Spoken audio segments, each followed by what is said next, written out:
নমস্কাৰ ডাউন এক্সপ্ৰেছৰ সমূহ দৰ্শকক স্বাগতম জনাই ষ্টুডিঅ'ত মই ধীৰাজ ডেকা আৰম্ভ কৰিবলৈ ওলাইছো মোৰ বিশেষ অনুষ্ঠান কথাৰ ছন্দেৰে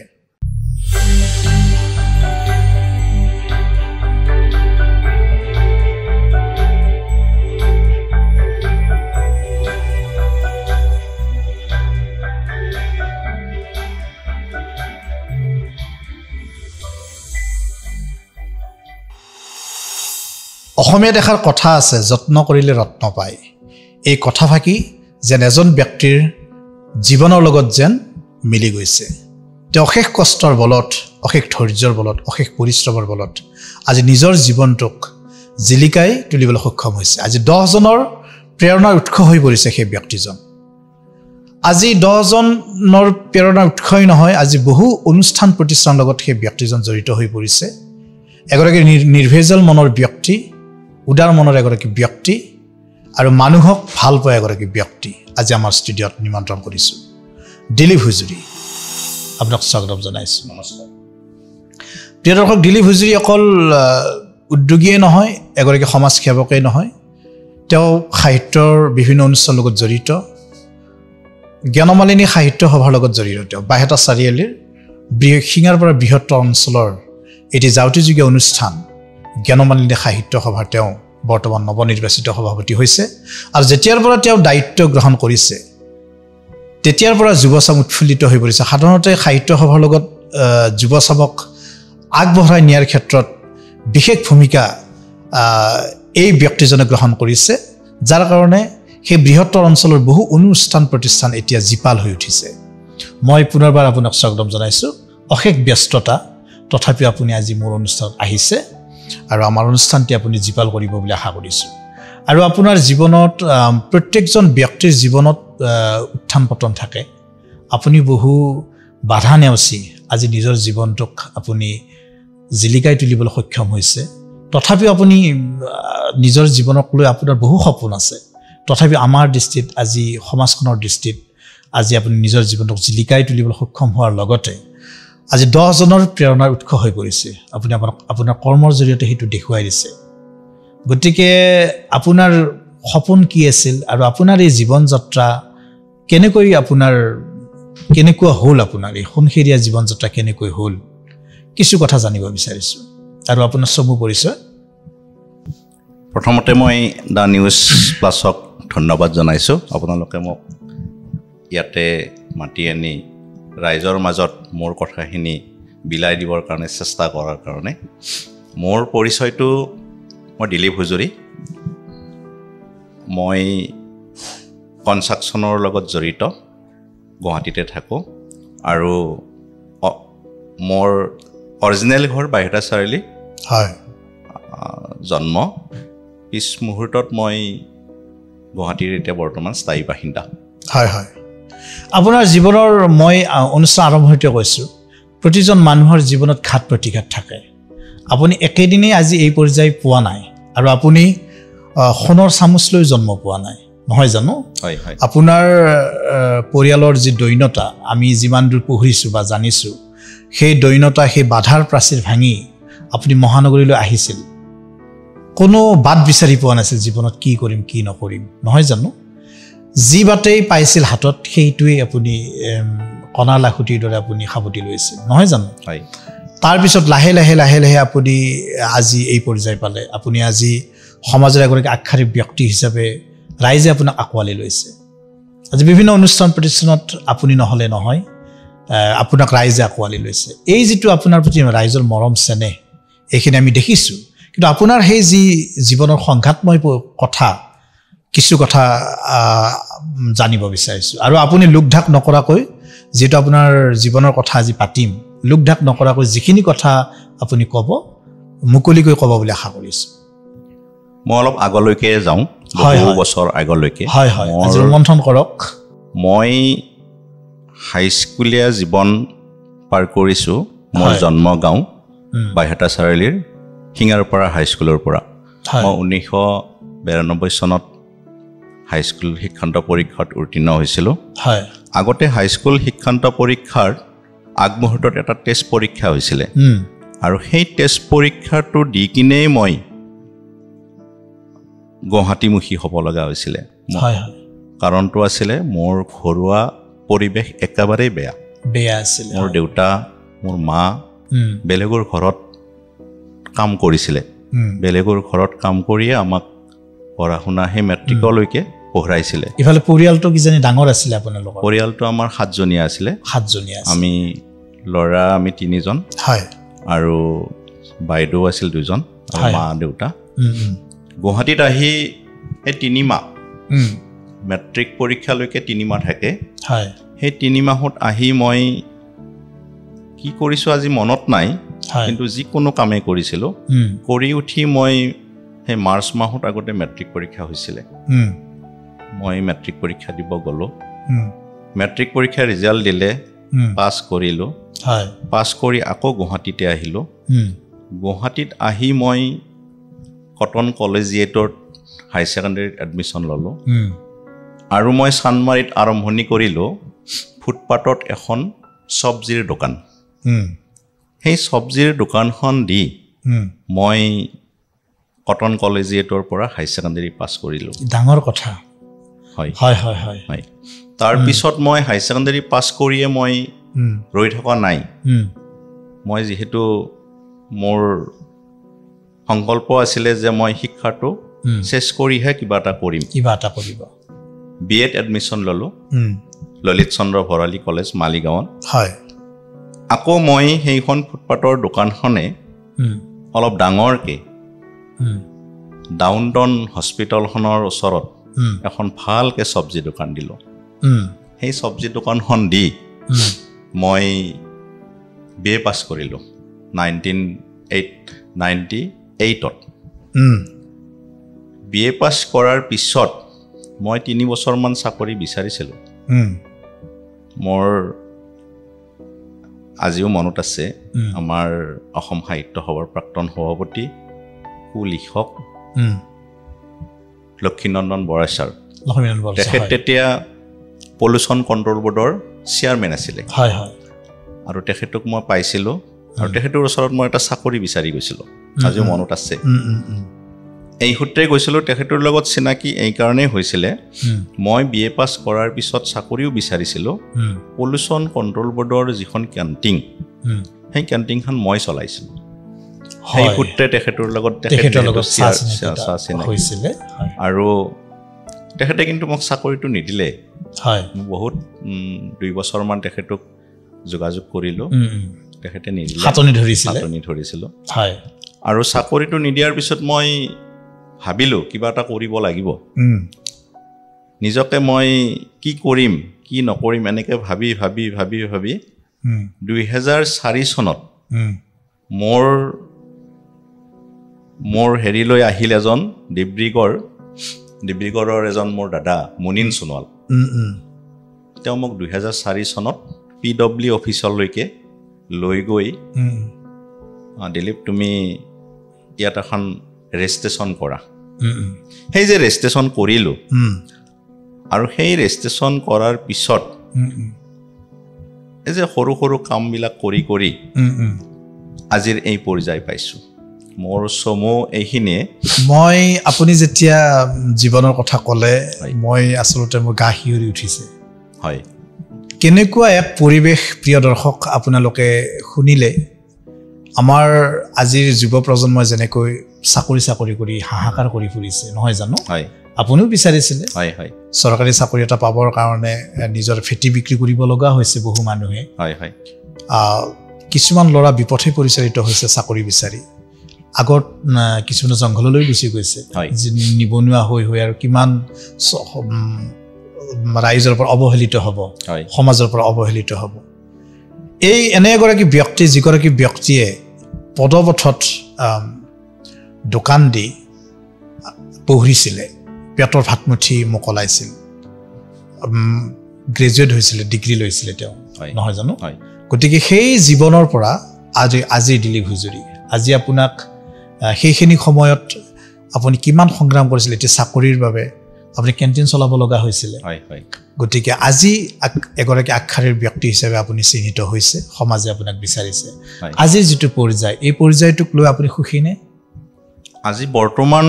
মই সুখী মই কথা এটা ৰৈ গৈছে মই আপোনাক কৈছো হয় মই যে সমাজৰ কাম কিছু হলেও কৰি আছো সমাজৰ লগত যে জড়িত হৈ আছে মই জ্ঞানমালিনী সাহিত্য সভাৰ লগৰ কথাটো অলপ পিছত কম 1997 চনত মোৰ দেউতা মই তেতিয়া বিএ পঢ়ি আছিলো দেউতাৰ অসুখ হ'ল আৰু সেই সময়ত আমাৰ একেবাৰে অভাৱগ্ৰস্ত পৰিয়াল আমি একেবাৰে একোৱেই নাই আমাৰ ঘৰত দেউতাৰ অসুখ হ'ল আৰু সেই অসুখত আমি গুৱাহাটী মেডিকেল হস্পিটাললৈ লৈ আহিলো মা আৰু মই দেউতাক ডক্টৰে অপাৰেশ্যনৰ কথা ক'লে সেই টাইমত আমাৰ একেবাৰে পইচা নাই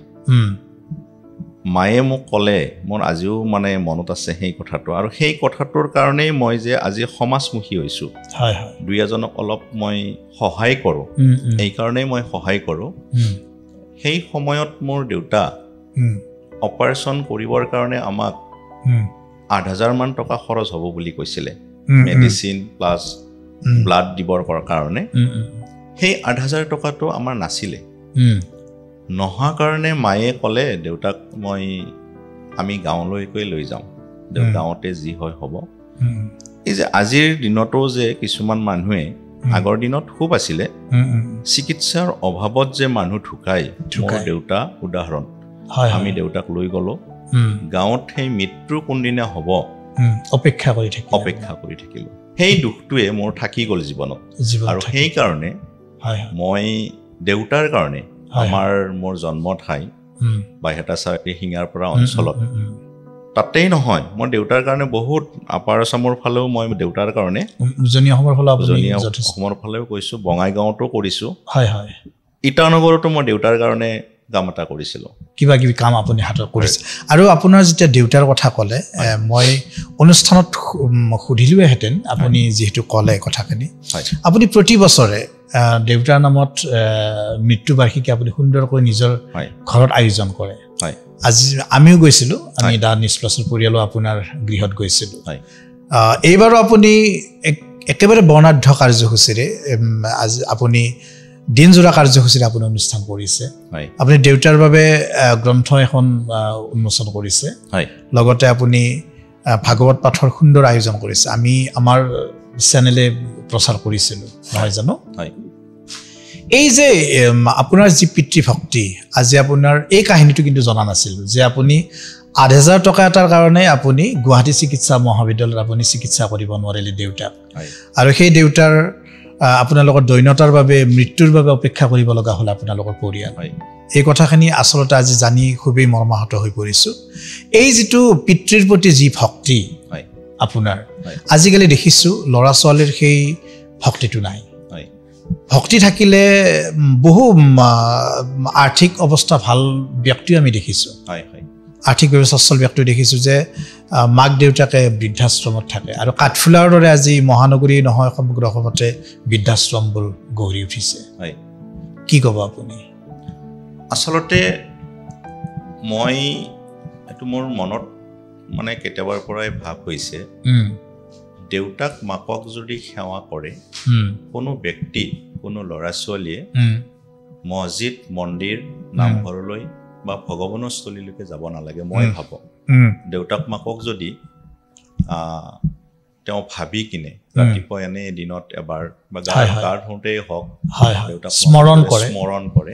তেতিয়া নামঘৰত যোৱাৰ কোনো প্ৰয়োজন নাই বুলি মই ভাবোঁ আৰু মোৰ সেইটোৱে মোৰ গুণ মই দেউতাক মাক খুব শ্ৰদ্ধা কৰোঁ এতিয়াও দেউতা আৰু মাৰ ফটো দুখন লৈ মোৰ কোনো নামঘৰ নাই গুৱাহাটীৰ হেৰিত যিহেতু মই ফ্লেটত থাকোঁ নামঘৰ নাই কিন্তু মই তেওঁলোকক বাথৰুমত মই গা ধুই থাকোঁতেও মই তেওঁলোকৰ পিকচাৰ দুটা লৈ কিনে মই স্মৰণ কৰোঁ মই সেইটোৱে ফল পাওঁ বুলি ভাবোঁ সেইটো ফল আপুনি ভবাই নহয় সেই ফল আপুনি পাইছে আৰু ৰাইজে দেখিছে আৰু এইটো সকলোৱে আমাক শিক্ষাগুৰুসকলেও আমাক সেইটো কৈছিলে যে প্ৰথম ভগৱানেই হ'ল মা দেউতা নহয় জানো মা দেউতা শিক্ষক আমাৰ নেদেখাজনৰ পিছতে আমাৰ মা দেউতা যাৰ কাৰণে আমি পৃথিৱীখন দেখা পাইছোঁ সেইটোৱে পিছত আপোনাৰ এই যি পদপথৰ এখন দোকান আৰম্ভ কৰি আপুনি নিজৰ জীৱনটো আজি সজাবলৈ সক্ষম হৈছে কত সংগ্ৰাম কত চকুবানি কত পেটৰ ভোক কত দেহাৰ ঘাম কিমান গৈছে আপোনাৰ হিচাপ নাই আৰু তাৰ পিছত আজি দিলীপ হাজৰি আজি আপোনাৰ এই যে আমাৰ যে যুৱচামে যে চাকৰি বিচাৰি হাহাকাৰ কৰি ফুৰিছে চাকৰিটোৱে মানে জীৱনৰ সম্বল বুলি ভাবে চাকৰি নহলে আৰু জীৱন ব্যৰ্থ পৰিয়ালতে আজিকালি পৰিয়ালবিলাকৰ তেনেকুৱা এক ভাৱধাৰা হৈছে আৰু চৰকাৰেও মানে বিজ্ঞাপনৰ জৰিয়তে বা আজিকালি চাকৰি যেতিয়া নিযুক্তি দিব বৃহৎ অনুষ্ঠান পতা দেখা গৈছে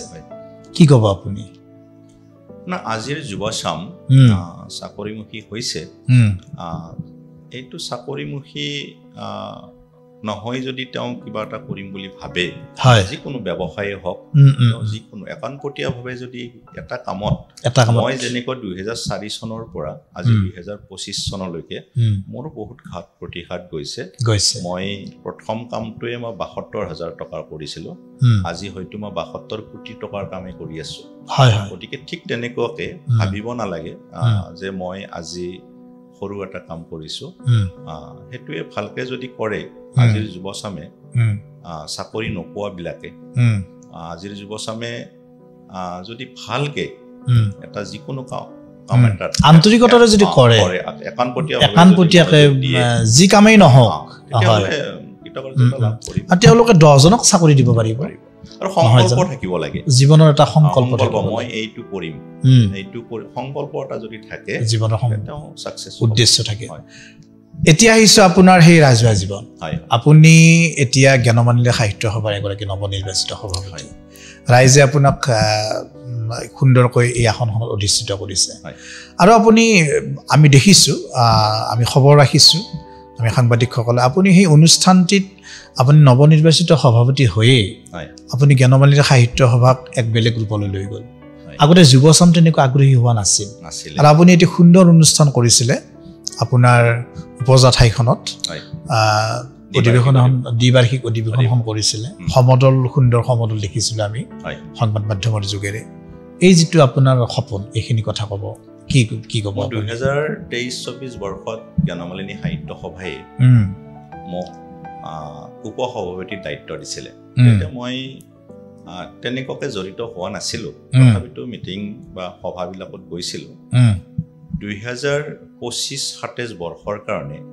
মোক যিটো আমাৰ বৃহত্তৰ শিঙাৰপাৰা অঞ্চলে জ্ঞানমালিনী সাহিত্য সভা বা গোটেই মানুহবিলাকে লগ লাগি সভাপতিৰ আসনখন দিলে মই তেতিয়ালৈকে ভবা নাছিলোঁ যে মই জ্ঞানমালিনী সাহিত্য সভাখন ভালদৰে চলাব পাৰিম কাৰণ মই সাহিত্যিক নহয় কিন্তু মই সাহিত্যিক নহ'লেও মই কুলধৰ শইকীয়াৰ এটা বাক্য ক'ব বিচাৰিছোঁ তেখেত প্ৰাক্তন সভাপতি তেওঁ আৰক্ষীৰ এগৰাকী শীৰ্ষ বিষয়া হৈও আৰু তেওঁ সাহিত্য সভাত এটা কথা কৈছিলে যে সাহিত্যিক যিবিলাকে লিখা পঢ়া জানে সেইবিলাকেই যে সাহিত্যিক এইটো নহয় আজি আমাৰ এই অধিৱেশনৰ যিজনে আমাক ভাত বনাই দি আছে যিকেইজনে এই অধিৱেশনস্থলী চাফা কৰি আছে তেওঁলোকো এগৰাকী সাহিত্যিক বুলি কৈছিল সাহিত্যৰ অনুৰাগী বা সাহিত্য ভাল পোৱা এগৰাকী ব্যক্তি বৰ সুন্দৰ কথা কৈছিলে সেইটোৱে মই আগত ৰাখি মই ভাবিছোঁ যদিও মই সাহিত্যিক নহয় সাহিত্য এখন জ্ঞানমালিনী সাহিত্য সভাৰ নিচিনা এটা অনুষ্ঠান চলাই নিবৰ কাৰণে অকল সাহিত্যিক হ'লেই যে চলাই নিব পাৰিব মইতো নাভাবোঁ সাংগঠনিক দিশটো বহুত চাব লাগিব মই সেই হিচাপে যিহেতু সাংগঠনিক দিশত মোৰ অলপ হ'লেও নলেজ আছে মই আপুনি মহানগৰীতো বিভিন্ন অনুষ্ঠানৰ লগত আপুনি জড়িত হৈ আছে পাতিম সেইখিনি কথা মই জ্ঞানমালিনী সাহিত্য সভাৰ সভাপতিৰ আসনখন যিদিনা মোক দিলে সিদিনাৰ পৰাই মই এটা সংকল্প লৈছিলোঁ যে মই জ্ঞানমালিনী সাহিত্য সভাখন আমাৰ সেই অঞ্চলত মই অলপ জাকত জিলিকা কৰিম বুলি মানে মই ভাবিছিলোঁ আৰু যিখন জ্ঞানমালিনী সাহিত্য সভাই দ্বিবাৰ্ষিক অধিৱেশন পাতি আদৰি নিলে সেইদিনাই মই সংকল্প লৈছিলোঁ আৰু সেই অধিৱেশনখনে আমাক অসম সাহিত্য সভাই স্বীকৃতি দিলে যে অসম সাহিত্য সভাৰ অন্যতম শাখা জ্ঞানমালিনী সাহিত্য সভা তাত আমাৰ আঙুলতা তেখেতে গৈছিলে আঙুলতা ডেকা গৈছিলে আৰু প্ৰীতি কংকনা জনপ্ৰিয় অভিনেত্ৰী তেওঁলোক গৈছিল কৌতুক অভিনেতা প্ৰাক্তন এমএলএ হয় হয় ষ্টেণ্ডিং এমএলএ আৰু বিভিন্ন স্তৰৰ বিভিন্ন ব্যক্তিয়ে তাত অংশগ্ৰহণ কৰিছিল তাৰপিছত আৰু আপোনাৰ সেই যে সংকল্প লৈ আপুনি দ্বিবাৰ্ষিক অধিৱেশন কৰিলে নহয় জানো আগতে জ্ঞানমালিনী সাহিত্য সভাৰ আপুনি যি ভৱন নিৰ্মাণকে ধৰি ভৱনৰ নৱনিৰ্মিত ভৱন আপুনি ভৱনটো ঠিক ঠাক কৰিলে তেনেকুৱা খবৰো আমি পাইছোঁ গতিকে আপোনাৰ এইবিলাক প্ৰচেষ্টা এই ক্ষেত্ৰত লগতে আপুনি যে এইবাৰ আমি দেখিছোঁ সেই জ্ঞানমালিনী সাহিত্য সভাত আপোনালোক আজীৱন সভ্য ভাৰতী অভিযান এটা চলাইছে এইখিনি কথা কিন্তু আপোনাৰ সুন্দৰ এটা যাত্ৰা আপোনাৰ আমি ৰাইজৰ মাজত সোমাব বিচাৰিছিলোঁ জ্ঞানমালিনী সাহিত্য সভাৰ যিহেতু দায়িত্ব দিলে মই যুৱচামক লৈ আমাৰ পুৰণা মানুহখিনিকো লৈছে আপুনি অকল যুৱচামেই নহয় মই এই ক্ষেত্ৰত দুজন ব্যক্তিৰ নাম ল'বই লাগিব যে মোৰ শ্ৰদ্ধাৰ শিক্ষাগুৰু ডক্টৰ ভুৱনেশ্বৰ ডেকা ছাৰ হয় হয় মোৰ শ্ৰদ্ধাৰ শিক্ষাগুৰু মোহিনী মোহন শৰ্মা ছাৰ হয় হয় আৰু মোৰ একেবাৰে দাদা কণ্ঠশ্ৰী ডাক্তৰ লোহিত বৈচাৰদা তেখেতসকলক আগত ৰাখি যুৱচামক লৈ গোটেই মানুহ উলিয়াবৰ কাৰণে মই চেষ্টা কৰিছিলোঁ আজিও সেই চেষ্টা অব্যাহত আছে আৰু আপুনি কিন্তু সেই প্ৰথম ষষ্ঠীতে কিন্তু সফল হোৱা যেন লাগিছে কাৰণ বহু ব্যক্তি তাত যোগদান কৰিছে নহয় জানো হয় হয় সেইটোৱে অকল জ্ঞানমালিনী সাহিত্য সভাই নহয় আপোনাৰ কামৰূপ জিলা সাহিত্য সভাৰ লগতো এক ওতঃপ্ৰোত সম্পৰ্ক আছে সেইখিনি কথা অলপ জানিব বিচাৰিছোঁ হয় মই জ্ঞানমালিনী সাহিত্য সভাৰ সভাপতি হোৱাৰ পিছতে কামৰূপ জিলা সাহিত্য সভাৰ সভাপতি মোৰ শ্ৰদ্ধাৰ ছাৰ গণেশ্বৰ চহৰীয়া ছাৰ আৰু সম্পাদক ৰজনী হালৈ দাদাই দুজনে মোক মানে প্ৰায়ে ফোন কৰে দুজনে ফোন কৰি দিহা পৰামৰ্শ দিয়ে আৰু মই ভাবিছোঁ কামৰূপ জিলা সাহিত্য সভাৰ লগত লগ হৈ আমি জ্ঞানমালিনী সাহিত্য সভাৰ কিছু কাম কৰোঁ আৰু সেই হিচাপে আমি জ্ঞানমালিনী সাহিত্য সভা তেনেকুৱাকৈ লৈ গৈ আছে আৰু আপোনাৰ অকল জ্ঞান আপোনাৰ উপজা ঠাইখিনিতে নহয় বিভিন্ন অনুষ্ঠান প্ৰতিষ্ঠান উপজা ঠাইখিনি বিভিন্ন সকলো অনুষ্ঠানতে আপুনি জড়িত হৈ পৰে সকলো আপুনি মহানগৰীতো বিভিন্ন অনুষ্ঠানত আপুনি জড়িত হৈ আছিলে এতিয়াও জড়িত হৈ আছে সেই মহানগৰীৰ অনুষ্ঠানসমূহৰ বিষয়ে অলপ জানিব বিচাৰিছোঁ মহানগৰীত মই কেইবাবাৰো নিউ গুৱাহাটী বিহু সন্মিলনীৰ কোষাধ্যক্ষ সহকাৰী সম্পাদক হয় হয় বহাগী বিদাৰ সম্পাদক এইবিলাকৰ লগত জড়িত মই নিজেও সেইবিলাক দায়িত্ব লৈ সুন্দৰকৈ পৰিচালনা কৰিছিলোঁ মই মহানগৰীৰ নিউ গুৱাহাটী বিহু সন্মিলনীৰ প্ৰথম 2002 চন নে 3 চনত লাইভ টেলিগ্ৰাছ মই সম্পাদক হৈ থকা বছৰৰ পৰাই ষ্টাৰ্ট কৰিছিলোঁ মোৰ সেইটো মানে সেইটো আপোনাৰ চেলেঞ্জ আছিলে হয় হয় অইনবাৰ তেনেকুৱা অনুষ্ঠান হৈ থাকে কিন্তু মই যেতিয়া সম্পাদক আছিলোঁ সেই পদক্ষেপটো আপুনি প্ৰথম লৈছিলে অনুষ্ঠানটো টিভিত আমি দেখুৱাব লাগে আৰু আমি দেখিছোঁ যে প্ৰতি বছৰে নিউ গুৱাহাটী বিহু সন্মিলনীখনে এক বেলেগ ধৰণৰ পৰিৱেশ সৃষ্টি কৰে আৰু আমি যাওঁ আমি সংবাদ মাধ্যমৰ লোকসকল আৰু খুবেই আমি আপ্লুত হওঁ তেওঁলোকৰ যি বিহুৰ অনুষ্ঠানসমূহ দেখি আপোনাৰ এই যে আপুনি যে গৈ আছে আপোনাৰ এখন বিৰামহীন আপোনাৰ যাত্ৰা গৈ আছে মানুহে আপোনাক লগ কৰে আপুনি প্ৰতিটো অনুষ্ঠানৰ লগত সহযোগিতা কৰে যেনেকৈ যে পাৰে আপুনি আপোনাৰ নিৰাশ নকৰে আপোনাৰ সপোন কি এতিয়া সপোন আপোনাৰ মানে কেনেকুৱা ধৰণৰ ইচ্ছা আছে এটা মোক মানুহে যে ভাল পায় কাৰণ এইটোৱে কোনো স্বাৰ্থ নাই হয় হয় হয় মই কোনো স্বাৰ্থ আগত ৰাখি কাম কৰা নাই সমাজৰ কাম কৰি গৈ আছোঁ আৰু সমাজৰ কামত মই নিজৰ গাঁঠিৰ ধন মোৰ যিটো পৰিশ্ৰম কৰি পোৱা টকা সেইটোহে মই খৰচ কৰোঁ মই আৰু ৰাইজৰ পৰা মানে ডনেশ্যন লৈ ৰাইজৰ পৰা কালেক্ট কৰি সেইটো মই সিমান পচন্দ নকৰোঁ মই সেইকাৰণে বেছিভাগে মই নিজৰ যেহেতু মই কনষ্ট্ৰাকশ্যন ৰিলেটেড কাম কৰোঁ তাৰ পৰা মোৰ এটা ইনকাম হয় আৰু সেই ইনকামটোৰ পৰাই মই বহুত এনেকুৱা মিটিঙত কৈছোঁৱে 2 বা 3% এটা মই সমাজৰ কামত খৰচ কৰোঁ সমাজৰ কামত যেতিয়া আপোনাৰ দেউতাৰ মৃত্যু হ'ল সেই তেতিয়াৰ পৰা আপোনাৰ এই ভাৱটো মোৰ আপোনাৰ আহি গৈছিলে মোৰ দেউতা টকাৰ অভাৱত যিহেতু আৰু এতিয়াও মই বহুত তেনেকুৱা ব্যক্তি যদি পাওঁ মই আপুনি জানি আচৰিত হ'ব আমাৰ সেই অঞ্চলৰে নহয় বহুত অসমৰে বহুত মিত্ৰৰ দেশ গুৱাহাটী মেডিকেল কলেজ হস্পিটেলত যদি মৃত্যু হয় মই এম্বুলেন্সৰ দ্বাৰাই বহুত মৃত্যুতে পঠাই দিওঁ মোৰ নিজা খৰচ আপোনাৰ নিজে মই নিজেই সেইটো এম্বুলেন্সখন দি কিনে যলৈকে মৃত্যুটো নিয়ে তালৈকে মই মৃত্যুটো এইখিনি কথাও তথাপিও আজি সংবাদ মাধ্যমে আপোনাক দেখা পোৱা নাছিল কথাটো আপুনি নীৰৱে কৰি আছিল এই যে আপোনাৰ প্ৰচাৰ বিমুখ আপুনি এগৰাকী ব্যক্তি আজি মই নিমন্ত্ৰণ কৰিছোঁ এই কাৰণে কাৰণ কিয় সেই অনুষ্ঠানটো দেখি মই অভিভূত হৈ গৈছিলোঁ আপোনাৰ দেউতাৰ যিটো অনুষ্ঠান তেতিয়াই মোৰ মনত এতিয়া আহিছিলে যে মই এদিন আপোনাক অনুষ্ঠানত মই মাতিম কাৰণ কি আজিকালি দেখিছোঁ সমাজৰ সেই যৌথ পৰিয়ালৰ এতিয়া ভাঙনমুখী হৈ গৈছে পিতৃ মাতৃৰ প্ৰতি শ্ৰদ্ধা নোহোৱা হৈ গৈছে ল'ৰা ছোৱালীৰ চাকৰিৰ প্ৰতি বেছি চাকৰিৰ মোহ বেছি জাগিছে যাৰ ফলত চাকৰি নেপালে তেওঁলোকে জীৱনৰ সকলো হেৰুৱাই পেলায় জীৱনৰ ভৰসা সকলো হেৰুৱাই পেলায় এনেকুৱা সমাজখন দেখিছোঁ আমি বিশৃংখলতাৰে ভৰা তাৰ মাজতো ভাল ভাল কাম হৈ আছে এই যে আপুনি নীৰৱে যে আপুনি এই কামটো কৰিছিলে আজি আমি গম পালোঁ আৰু নিউজ প্লাছৰ এই যে মজিয়াৰ জৰিয়তে এই অনুষ্ঠানটোৰ জৰিয়তে আজি সমগ্ৰ অসমবাসীয়ে গম পালে এই কথাখিনি আপুনি কিয় প্ৰচাৰ আপোনাৰ এনেকৈ কিয় নীৰৱে আপুনি কাম কৰি আছিলে তথাপিও আপুনি সংবাদ মাধ্যমে কিয় কাষ চপা নাছিল বা আপুনি জনোৱা নাছিল আজিকালিতো ছ'চিয়েল মিডিয়াৰ যুগ তথাপিও কথাবিলাক আপুনি নীৰৱে কামবিলাক কৰি থাকে সেইখিনি কথা মই কৈছিলোৱে মোৰ কোনো স্বাৰ্থ নাই দেউতাৰ কাৰণে কিছু কাম কৰিছিল আৰু এনেকুৱা সমাজৰ লগত জড়িত হ'ব পাই মোৰো ভাল লাগে যিহেতু মই ব্যৱসায় কৰোঁ হয়তো মনোযোগ অধিক সময় দিওঁ কেতিয়াবা সমাজৰ লগত থাকি বন্ধুৰ লগত থাকি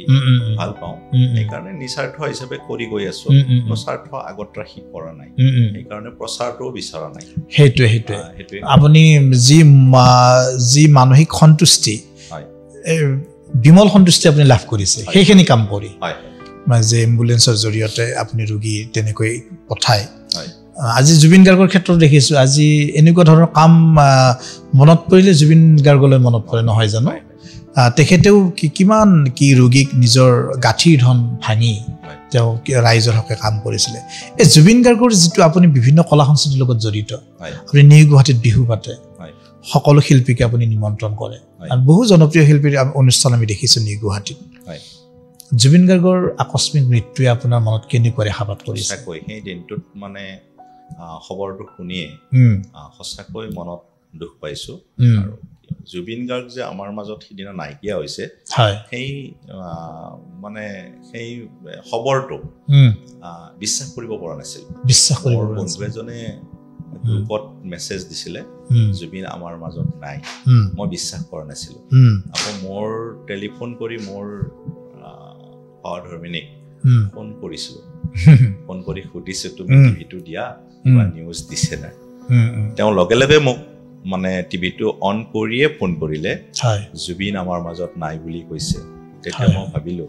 সঁচাকৈ জুবিন আমাৰ মাজত নাই মই বিশ্বাস কৰিব পৰা নাছিলোঁ যেতিয়া মুখ্যমন্ত্ৰীয়ে আনুষ্ঠানিকভাৱে ঘোষণা কৰিলে যে জুবিন গাৰ্গ আমাৰ মাজত নাই তেতিয়াহে মই বিশ্বাস কৰিলোঁ মাজে মাজে কেতিয়াবা উৰা বাতৰি আহি যায় জুবিন গাৰ্গ কেতিয়াবা দুৰ্ঘটনাত পতিত হয় তাৰপিছত যিহেতু এখন চিনেমা আহি আছে জুবিন গাৰ্গৰ ৰৈ ৰৈ বিনালে এতিয়া চলিছে ইমান সুন্দৰকৈ মই ভাবিছিলোঁ কোনোবা হয়তো কিবা এটা উৰা বাতৰি উলিয়ালে তেনেকুৱা গতিকে আমি জুবিন গাৰ্গক হেৰুৱাই আমি প্ৰতিখন মঞ্চত যদি বিভিন্ন ব্যক্তিক পাতোঁ বিভিন্ন স্তৰৰ ব্যক্তিক পাতোঁ আমি জুবিন গাৰ্গক সদায় শ্ৰদ্ধাই জনাই অনুষ্ঠানসমূহ আয়োজন কৰি আহিছোঁ আজি অলপ বেলেগ ক্ষেত্ৰৰ এগৰাকী ব্যক্তিক মাতিলেও কিন্তু আমাৰ সেই আহি আমাৰ জুবিন গাৰ্গৰ কথাই আমাক আমনি কৰে আৰু কথাখিনি মিলি যায় যিহেতু আপুনি সমাজৰ লগত যদি এগৰাকী সমাজ সেৱক গতিকে জুবিন গাৰ্গৰ জীৱনৰ লগত কিছু কথা মিলিছে বাবে সুন্দৰকৈ আমি পাতিছোঁ আপোনাৰ জীৱনৰ সপোন আপুনি গৈ আছে তাৰমানে এনেকৈ আপুনি গৈ থাকিব জীৱনত মানে তেনেকুৱা বেলেগ সপোন মানে কিবা তেনেকুৱা সপোন নাই জুবিন গাৰ্গে কৈছিলে গীতা চৌধুৰীৰ লগত লাষ্ট সাক্ষাৎকাৰটোতে সো মাচ গো অন জুবিনে কৈছিলে জাহাজখন পোৱা নাই গীতা বাইদেৱে কৈছে কি জাহাজ তুমি এতিয়াও পোৱা নাই জুবিনে কৈছে নাই পোৱা সুইমিং সাঁতুৰি আছো ময়ো সাঁতুৰিয়ে আছো কাম কৰি গৈ আছো কৰ্মৰ মাধ্যমেৰে মই নিজকে হেপি সজাইছো কৰ্ম কৰি গৈ থাকিম কৰ্ম কৰি শেষত কি হয় জুবিনে কোৱা ধৰণে দাৰ্শন যেতিয়ালৈকে নেপাওঁ মই কৰ্ম কৰি গৈ গৈ যেতিয়ালৈকে মই সেই স্থান নাপাম আৰু জুবিন গাৰ্গে আৰু এষাৰ কথা কৈছিলে যে যেতিয়া কাম বন্ধ হৈ যাব তেতিয়া মৃত্যু হ'ব যেতিয়া আমাৰ কৰ্ম শেষ হ'ব সেইটো কথা খুব সুন্দৰ কথা সেই ইণ্টাৰভিউটোৱে কিন্তু বহু কথা আমাক কৈ থৈ গ'ল জুবিন গাৰ্গে সেইদিনা অতি অন্তঃস্পৰ্শী কিছু কথা কৈছিল ইংগিত দিছিলে তেওঁ জীৱন আপুনি কাম কৰি আছে আপুনি কৈ আছে যে সেই জাহাজখন জুবিন গাৰ্গৰ জীৱনৰ লগত যেনেকৈ জাহাজখন গৈ আছে তেওঁ কাম কৰি গৈ আছে আপুনি তেনেকৈ কাম কৰি গৈ থাকিব বুলি আপুনি ক'লে তথাপি নিজৰ অঞ্চলটোক লৈ এক সপোন থাকে আপুনি জ্ঞানমালিনী সাহিত্য সভা নৱনিৰ্বাচিত সভাপতি হৈছে নিজৰ অঞ্চলটোক আপুনি কি ৰূপত বিচাৰে বিভিন্ন অনুষ্ঠান ভাগৱত আপুনি ভাগৱতৰ অনুষ্ঠানো পাতিছে অলপ বেলেগ ধৰণে পাতিছে আপুনি অঞ্চলটোত কাম কৰিবলৈ পাই মই নিজকে হেপি আৰু মই এনেকৈ ভাবিছোঁ অঞ্চলটোৰ যদি কিবা এটা কৰিব পাৰোঁ অঞ্চলটোৰ হকে মই অঞ্চলটোৰ কাৰণে মোক এগৰাকী সাংবাদিকে কৈছিলে আজি কিছুদিন আগত যে দাদা আপুনি ফেচবুকত অলপ লিখিব আপোনাৰ কথাবিলাক মই কৈছোঁ কিয় লিখিব লাগে মই কৈছোঁ লিখিবচোন আপুনি মই আজিলৈকে লিখা নাই আৰু ফেচবুকতো মই তেনেকৈ পোষ্ট নিদিওঁ কেতিয়াবা দুই এটা দিওঁ কিন্তু মই আপোনাক আগতেই কৈছোঁ যে প্ৰচাৰ মোক নালাগে যে সমাজে বিচাৰে বা গোটেই সমাজে যে বিচাৰি আছে মোৰ কোনো স্বাৰ্থ নাই কাৰণেই বিচাৰি আছে বুলি মই ভাবোঁ মোৰ স্বাৰ্থ থাকিলে হয়তো সমাজে তেনেকৈ গ্ৰহণ নকৰিলে হয় আৰু আপোনাক এই অনুষ্ঠানত মই বহুবাৰ যোগাযোগ কৰিছোঁ আপুনি সময় দিয়া নাছিলে আপুনি আচলতে প্ৰচাৰ বিমুখ যে ব্যক্তি মই আপোনাক বহুত বাৰ আপোনাক ফোন কৰি আপোনাক আনিব লগা হৈছে মই নিজেই উদাহৰণ আপোনাক মই বহুবাৰ মাতিছোঁ আপুনি আহিব নিবিচাৰে নিজৰ কথা ক'ব সিমান ভাল নাপায় তথাপিও মই কৈছোঁ যে দাদা আপুনি আহিব লাগিব আৰু আপোনাৰ কোৱা আপোনাৰ নিজৰ কথাখিনি এইকাৰণে ক'ব লাগিব যাতে 10জন যুৱকৰ প্ৰেৰণাৰ উৎস হৈ পৰে যুৱক যুৱতীৰ প্ৰেৰণাৰ উৎস হৈ পৰে মই বহু কথা জনা নাছিলোঁ আজি গম পালোঁ আপুনি আহিব খোজা নাছিলে মই জোৰ কৰি অনাৰ দৰে হৈছে তথাপিও আহিছে আপুনি কথাখিনি খুব ভাল লাগিছে গতিকে কেতিয়াবা আপুনি যি অলপ আগতে এটি বৰ গুৰুত্বপূৰ্ণ কথা ক'লে আমাৰ কুলধৰ শইকীয়া ছাৰৰ কথাখিনি ৰিজনি দি যে সাহিত্য ভাল পালে সাহিত্যিক যে হ'ব লাগিব সেইটো কথা নহয় বলিষ্ঠ যে লিখিব লাগিব সেইটো কথা নহয় তথাপিও যে আপুনি নৱনিৰ্বাচিত সভাপতি হৈছে সকলোৱে মৰম কৰে সকলোৱে আপোনাক আকোৱালি লৈছে বাবে আপুনি হৈছে তাৰ মাজতো কিন্তু সমালোচনা নোহোৱা নহয় তাৰ মাজতো কেইবাজনে হয়তো ক'ব পাৰে তেওঁতো সাহিত্যিক নহয় তেওঁতো কিতাপ নিলিখে গতিকে তেওঁ কিয় পাতিছে এই যিবোৰ কেতিয়াবা হয়তো কোনোবা সমালোচনা তুলিব পাৰে সমালোচনাক আপুনি কেনেকৈ গ্ৰহণ কৰে সমালোচনাক মই ইমান মানে হেৰি নকৰোঁ কিন্তু কেতিয়াবা দুখ লাগে কি দুখ লাগে মই সাহিত্য সভাৰ সভাপতি নিৰ্বাচিত হোৱাৰ পিছতে মোৰ এজন শ্ৰদ্ধাৰ শিক্ষাগুৰুৱে এনেকুৱা ধৰণৰ এটা কথা কৈছে মোৰ আগত নহয় বেলেগ এজন মোৰ দাদাৰ আগত কৈছে যে তেওঁ সাহিত্যৰ মজিয়ালৈ কিয় অনা হ'ল তেওঁতো সাহিত্যৰ বিষয়ে একো নাজানে এই কথাটোৱে মোক অলপ হেৰি কৰিছিলে মনত ৰেখাপাত কৰিছিলে তেতিয়াই মই সেই কথাটো মোৰ শ্ৰদ্ধাৰ ছাৰে কোৱা কাৰণে মই সিদিনাও অলপ চেলেঞ্জ ভাবিয়ে লৈছোঁ যে মই আমাৰ 47তম জ্ঞানমালিনী সাহিত্য সভা 47 বছৰ হ'ল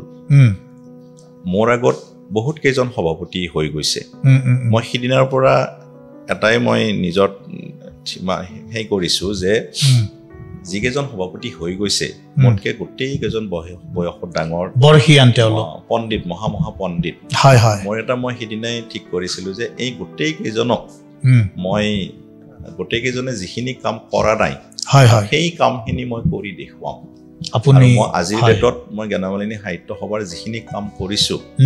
গোটেই কেইজনক মই শ্বেয়াৰ পলাই কৰিছোঁ বুলি মই ৰাইজেও কয় ময়ো ভাবিছোঁ দ্বিবাৰ্ষিক অধিৱেশন হৈছে সেইখন অধিৱেশনৰ দ্বাৰাই মই প্ৰমাণিত কৰিছোঁ আৰু আজিৰ ডেটত জ্ঞানমালিনী সাহিত্য সভাক মই যিটো গতিত লৈ গৈ আছোঁ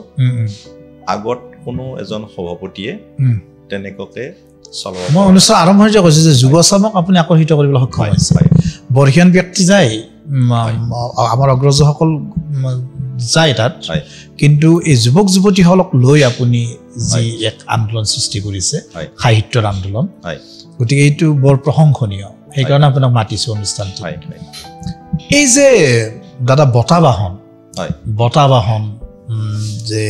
বঁটা বাহনক লৈ বিভিন্ন অনুষ্ঠান প্ৰতিষ্ঠানত টনা জোৰা বঁটা বাহনক লৈ বিভিন্ন কথা হৈ থাকে হয় এই বঁটা বাহন সম্পৰ্কত কি ক'ব কেতিয়াবা যোগ্যজন অযোগ্যজনৰ প্ৰশ্ন আহে আচলতে এই যোগ্যজনকে দিব লাগে হয় হয় কেতিয়াবা কেতিয়াবা কিবা কিবি স্বাৰ্থত অযোগ্যজনেও পায় কিন্তু মোৰ দিনত মই জ্ঞানমালিনী সাহিত্য সভাৰ মই এক্সিকিউটিভ বডি বহি আমি প্ৰস্তাৱে লৈছোঁ হয় আমাৰ বৃহত্তৰ অঞ্চলৰ এই যে বঁটা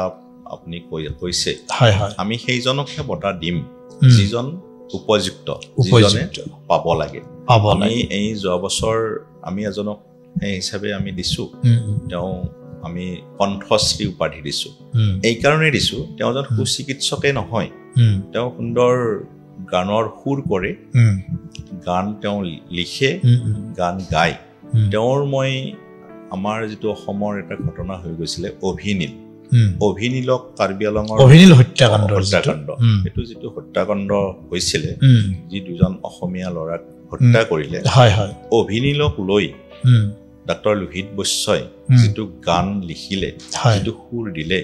আৰু যিটো তেওঁ গান গালে মই মানে হতভম্ব অভিভূত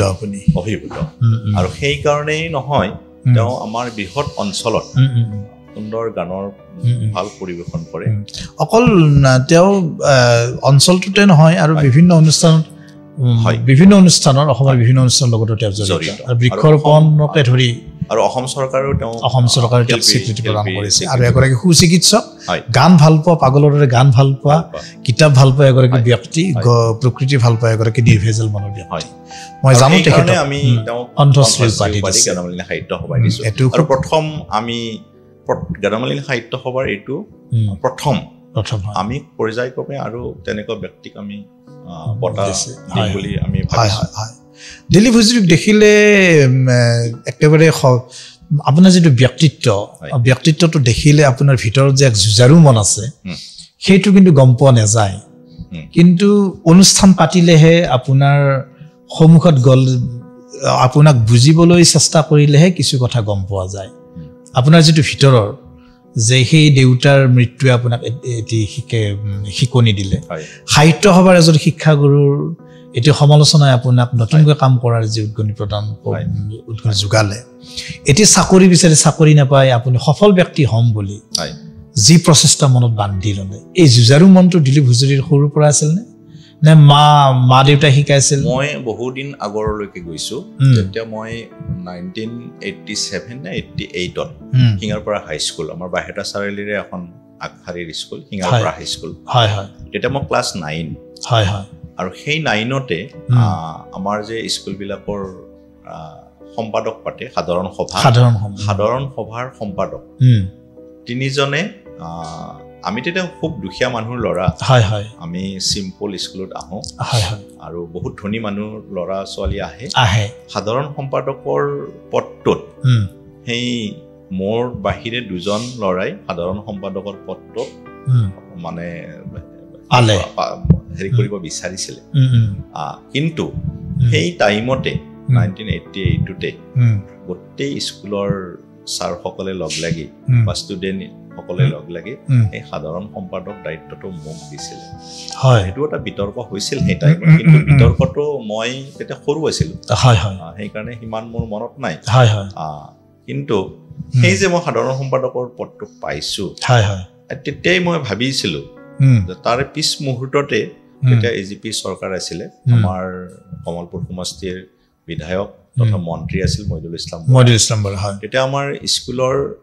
এটা কোণা আমি যিখন সৰুকে ঠাই এডোখৰত আমি ভলীবল খেলিছিলোঁ লেজাৰ টাইমত জিৰণিৰ সময়ত আৰু সেইখিনিত আজি যিটো আমাৰ প্ৰেক্ষাগৃহ আমাৰ বৃহত্তৰ সিঙাৰপাৰা অঞ্চলৰ যিটো প্ৰেক্ষাগৃহ সেইখিনি ঠাই আছিলে তেতিয়া মহিদুল ইছলাম বৰা মন্ত্ৰী আছিলে তেতিয়া তেখেতে সেই আমাৰ ভলিবল ফিল্ডখনত আধাৰশিলা স্থাপন কৰিব আহিছিলে তেতিয়া মই সম্পাদক সাধাৰণ সম্পাদক আৰু তেতিয়াই আমি প্ৰতিবাদ কৰিছিলোঁ মই আজি শ্ৰদ্ধাৰ মোৰ দাদা ব্ৰজেন্দা পাত্ৰপুৰ নিবাসী তেখেতৰ নামটো ল'ব লাগিব তেখেত যিহেতু আছু কৰিছিলে আমিও ষ্টুডেণ্ট ইউনিয়নবিলাক আছুৰ লগতে জড়িত হ'ব লাগিছিলে গতিকে সেই যে মই তেতিয়াই প্ৰতিবাদ কৰিব লাগিছিলে আৰু তেতিয়াৰ পৰা মই এনেকুৱা এটা মোৰ মনত আছে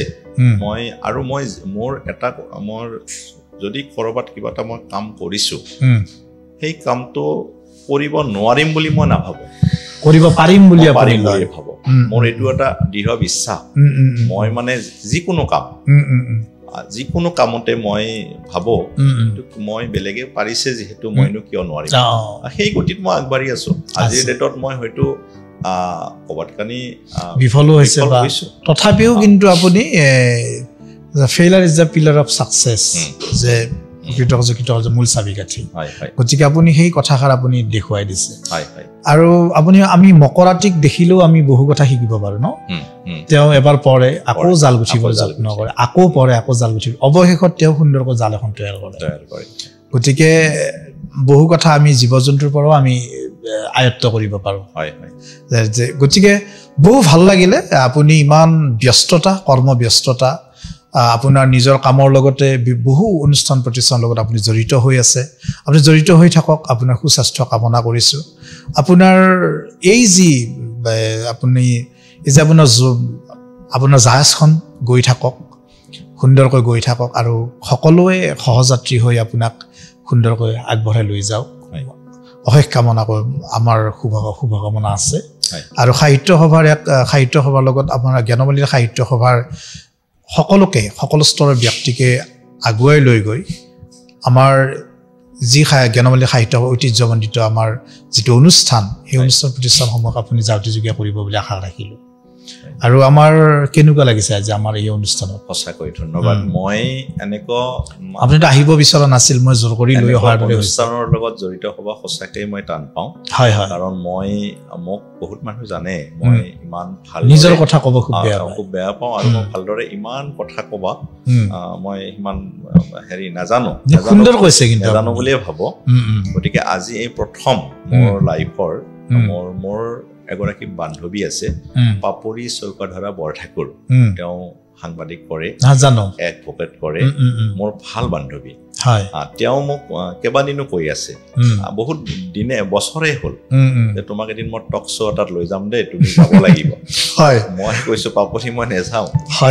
আজি আপোনাৰ জীৱনৰ প্ৰথম ষ্টুডিঅ'ৰ ইণ্টাৰভিউ সেই যোগেতে মই দ্য নিউজ প্লাছ তথা আপোনাক ধন্যবাদ জনাইছোঁ মোক প্ৰথম আপোনালোকে মাতি আনি এইখিনি যে ৰাইজৰ মাজত বিলাই দিবৰ কাৰণে চেষ্টা কৰিছে তাৰ কাৰণে পুনৰবাৰ ধন্যবাদ আচলতে আপোনাৰ কথাৰ পৰা এক বাৰ্তা দিব বিচাৰিছোঁ আপোনাৰ কথাৰ পৰা বহুকেইটি বাৰ্তা ওলাই পৰিছে মই কৈয়ে আছোঁ ৰিপিট কৰিয়ে আছোঁ যে পিতৃভক্তি মাতৃভক্তি এই বাৰ্তাটো যাব লাগিব লগতে যুৱ প্ৰজন্মৰ যি প্ৰত্যাশী মন এইখিনি কৰ্মোদ্যোগী হ'ব লাগিব সেই বাৰ্তাটো যাব লাগিব আৰু যিটো মানুহৰ যি যুঁজাৰু মন থাকিব লাগে একাগ্ৰতা নিষ্ঠা এই কথাখিনি জানিব বাৰ্তা বহু কথা আপোনাৰ পৰা ওলাই গ'ল গতিকে আপুনি ভালে থাকক আৰু সুস্বাস্থ্য কামনা কৰিছোঁ আৰু ইয়াৰ লগে লগে এই বিশেষ অনুষ্ঠান কথাৰ চন্দ্ৰেৰ পৰা মই ধীৰাজ ডেকাই বিদায় লৈছোঁ চাই থাকিব আমাৰ অনুষ্ঠান কথাৰ চন্দ্ৰেৰে